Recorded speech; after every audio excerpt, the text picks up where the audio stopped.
All right. Hello.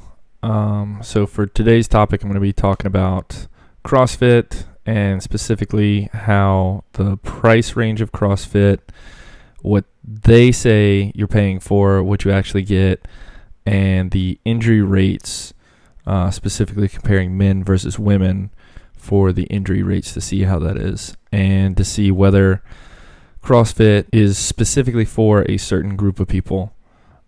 Spoiler alert, it basically depends on the coach, just like regular training.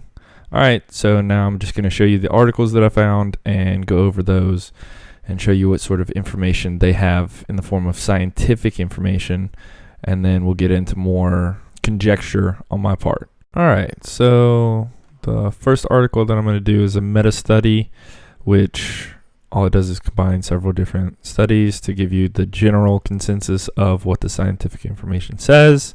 So it just shows you the different aspects of CrossFit that the scientific literature has tested: body composition, psychophysiological parameters, musculoskeletal injury rate, life and health aspects, and psychosocial behavior. So I like this study because it starts off and says that it was already tough to find legitimate scientific studies. This finding was actually super interesting, and if you've ever met anyone who has done CrossFit, you know that they have a cult-like descriptor is attributed to people who do CrossFit, because that's usually the first thing that they tell you, and they want you to join and all of that good stuff. All right, so the next group to highlight would be the psychophysiological parameters. I think the connotation of having a very, very stressful, very strenuous, very hard activity is not wrong, and it's also going to disproportionately affect females more than males. Okay, and I just wanted to highlight one thing. As we'll see in the other studies, this is actually reversed. All right, so here's the second study. It was a 4-year analysis. Injury rate among CrossFit participants. All right, so their methods was just a survey for over 3,000 people, which, I mean, that's a large number. So I'd like to think that they did a good job on this study. So 30% of the participants said that they were injured over the last 12 months, with highest injuries to the shoulder, which everyone has terrible posture. So yeah, so my first guess would be shoulder, then back. Like their findings, here's what they found is the more you do CrossFit, the more likely you are to get injured, which that makes sense, especially if they're just starting out. So like you see right here, the female rate is a little bit higher than the male rate. So in this second part, it found an even higher disparity between females and males. This finding for this study is actually interesting. I found that CrossFit training was safe compared to traditional training, but it also said that those within the first year and those that work out less are at a greater risk for injuries. I guess that's because they're not building up the tendons and musculoskeletal system through resistance training enough to protect themselves from those injuries. So, and also with the first year, they're just getting into it, probably didn't come from being active before, so they're just trying to either get into activity for the first time or get back into activity. I know that if I went in and tried to do the same type of workout that I did in high school without preparing for it, I would probably injure myself. So, and I don't find that very hard to believe that people would try to do that. All right, so all that being said, so there was a marginal higher risk for females getting injured. So overall, I would say the injury risk for females doing CrossFit is probably just dependent upon the coach. If you get a good coach, you're less likely to be injured, especially depending on your background. If you're an athlete, get a coach who's had an athlete before.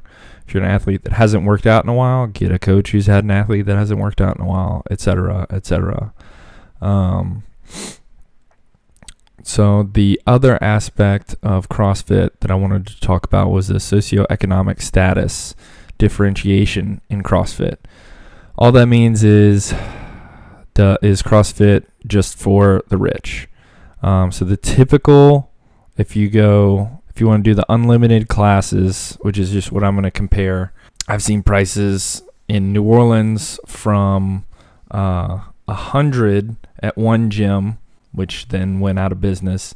So the next lowest that I saw was $150 a month. And then the highest I've seen is $300 a month. So CrossFit purports that you're paying, $150 to $300 a month for a coach to give you attention during the class. And so you're paying in a month what some personal trainers pay or charge. From their point of view, that's a great deal. But if you're not the worst person in the class, you're not going to get the attention one-on-one like a personal trainer would. So you're not paying for that. At best, you're paying for 1/30th of their attention for an hour a day, 3 to 5 days a week. Let's say you go 5 to 6 days a week. So in a month, that would be 20 to 24 sessions at 1/30th. So, you would be less than one session. So you're paying more than most personal trainers charge for less than one session, for less than an hour of time with a personal trainer. So from their own logic, since the classes, if you can find a gym with less people than 30 people, which is just what I'm using as a general guideline, then that would actually be a great deal, because even if you're the best, you would still get 1/10 of the attention to support you. They also give discounts to police, firefighters, teachers, students, military, stuff like that. I don't know what the usual discounts are, but so in summation, if you want to do CrossFit, find a good coach. So if you know what you're doing, then I would pay for the cheapest gym that has the workout equipment that you want. And if you don't know what you're doing, I would see if a CrossFit gym has an on-ramp program first.